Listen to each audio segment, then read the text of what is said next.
మండల న్యాయ సేవా కమిటీ ఆధ్వర్యంలో పార్వతీపురంలో అంతర్జాతీయ మాదక ద్రవ్యాల వ్యతిరేక దినోత్సవం పురస్కరించుకొని పార్వతీపురం ప్రభుత్వ జూనియర్ కళాశాలలో ప్రత్యేక న్యాయ అవగాహన సదస్సును నిర్వహించారు. ఈ కార్యక్రమానికి పార్వతీపురం 2వ అదనపు జిల్లా న్యాయమూర్తి ఎం మాధురి ముఖ్య అతిథిగా హాజరై ప్రసంగించారు. ఈ సందర్భంగా మాట్లాడుతూ నేటి సమాజంలో యువత మాదక ద్రవ్యాల బారిన పడి తమ బంగారు భవిష్యత్తును నాశనం చేసుకుంటున్నారని ఆందోళన వ్యక్తం చేశారు. మత్తు పదార్థాల వినియోగం వల్లే కలిగే శారీరక మానసిక అనర్థాలపై అలాగే మాదక ద్రవ్యాల నియంత్రణ చట్టాల కింద ఉండే కఠినమైన శిక్షలపై ప్రతి ఒక్కరూ పూర్తి అవగాహన కలిగి ఉండాలని స్పష్టం చేశారు. విద్యార్థులు యువత చెడు వ్యసనాలకు దూరంగా ఉండి ఉన్నత లక్ష్యాల వైపు అడుగులు వేయాలని పిలుపునిచ్చారు. మండల న్యాయ సేవా కమిటీ ప్రతినిధులు, పోలీసు అధికారులు మాట్లాడుతూ డ్రగ్స్ రహిత సమాజ స్థాపనకు చట్టాల అమలుతో పాటు ప్రజల్లో ముఖ్యంగా యువతలో చైతన్యం రావడం ఎంతో అవసరమని పేర్కొన్నారు. మాదక ద్రవ్యాల అక్రమ రవాణా మరియు విక్రయాలపై కఠిన చర్యలు తీసుకుంటామని హెచ్చరించారు.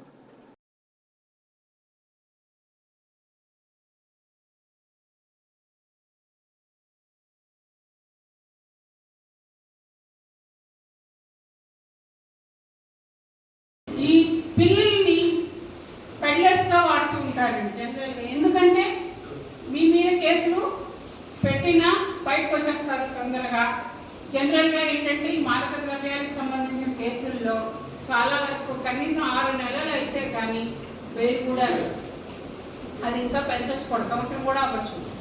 అది కూడా బెయిల్ 6 నెలలు అయ్యాక కూడా వాళ్ళు ఛార్జ్షీట్లు ఇస్తే బెయిల్ ఇచ్చే అవకాశం కూడా ఉండదు. కాబట్టి పెద్దవాళ్ళు ఏం చేస్తారంటే పిల్లల్ని వాడుకుంటారు. ఇంకోటి నేను నా ఎక్స్పీరియన్స్లో నేను చూసింది ఏంటంటే ఎవరికో మీ ఇంట్లోనో మీ పేరెంట్స్కి వాళ్ళకి మీ పేరెంట్స్కి కూడా చెప్పాలండి. ఏమని అంటారంటే, బాబు నువ్వు వస్తే డ్రైవర్ ఎవరో ఉన్నారనుకోండి, మామూలుగా రోజుకి వాళ్ళకి వచ్చే బ్యాటరీ అంతా 1000 రూపాయలు ఎంతో ఉంటుంది. కానీ నువ్వు ఇది తీసుకుని వెళ్తే ఒక్కరోజుకే నీకు 10,000 ఇస్తాము అంటారు. దానికి ఆశపడి ఏం చేస్తుంటారు వీళ్ళు, ట్రాన్స్పోర్టేషన్కి డ్రైవింగ్కి దాన్ని అవుతారు. కానీ అది నేరం. వీళ్ళకి ఏమవుతుంది, జైల్లో మగ్గిపోవాల్సి వస్తుంది. నేను మీ గురించే కాదని మీ ఇంట్లో పేరెంట్స్ గురించి కూడా చెప్తున్నాను. తెలియదు అలా అనడానికి చట్టం ఒప్పుకోదు. కాబట్టి ఎవడైనా మనకి 1000 రూపాయలు ఇవ్వాల్సిన దగ్గర 10,000 ఇస్తున్నారంటే ఏదో అనుమానం రావాలి కదండి. సో మీ పేరెంట్స్కి కూడా చెప్పండి.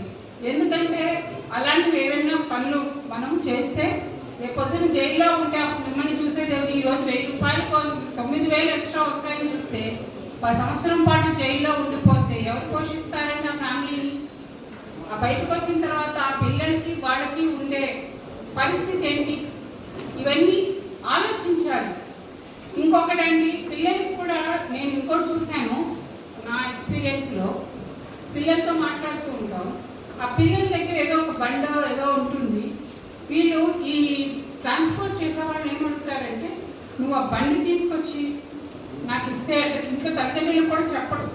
వీడు ఏం చెప్తాడు, నువ్వు ఇంట్లో ఒక వెహికల్ ఏదైనా ఉంటే నువ్వు ఆ బండి నాకు ఇచ్చేయి, ఇవాళ 1 గంటకి నాకు ఇచ్చావంటావు 2,000 ఇస్తానంటే. వీడికి ఇంట్లో కూర్చుంటే 2,000 వస్తాయి. చిన్నపిల్లల్ని నేను హోమ్స్లో కలిసినప్పుడు, మేము జూనియర్ హోమ్స్లో వాటిలో కలిసినప్పుడు మాట్లాడిన దాన్ని బట్టి మాకు తెలిసింది. వాడు 2,000 ఇచ్చేసాడు, పేరు ఆ లెక్క నువ్వు తీసుకుని అక్కడ పెట్టేస్తే నీకు 2,000 ఇచ్చేస్తాను 1 గంటకి. ఏంటి వీళ్ళు ఏం చేస్తారు, వీళ్ళు అది చేస్తారు. అందుకనే అలా ఎవరు, మీరు చదువుకునే వయసు, మనము చదువుకోవాలి. ఇంకొక జాగ్రత్తలు, ఎందుకంటే మనకి చాలా అట్రాక్షన్, ఏదైనా అలవాటు అనేది ఏమవుతుందంటే ఈజీగా అలవాటు అయిపోతుంది. అది మంచి అలవాట్లు కావు. మంచి అలవాట్లు కావాలంటే మనకి చాలా టైం పడుతుంది. అది అదే యోగా చేయండి అన్నా అనుకోండి, 1 రోజు చేస్తాను 2 రోజులు బతికిస్తాం. అవునా? ఎంతమంది మన యోగా డే యోగా చేశారు? అలవాటు, మంచి అలవాటు ఒకటి అలవాటు చేసుకుంటే ఎలా మనము అలా అలవాటు అయిపోతుందండి. అలా అలవాటు అయిన తర్వాత 1 రోజు చేయకపోయినా మనకి నిద్ర పట్టదు.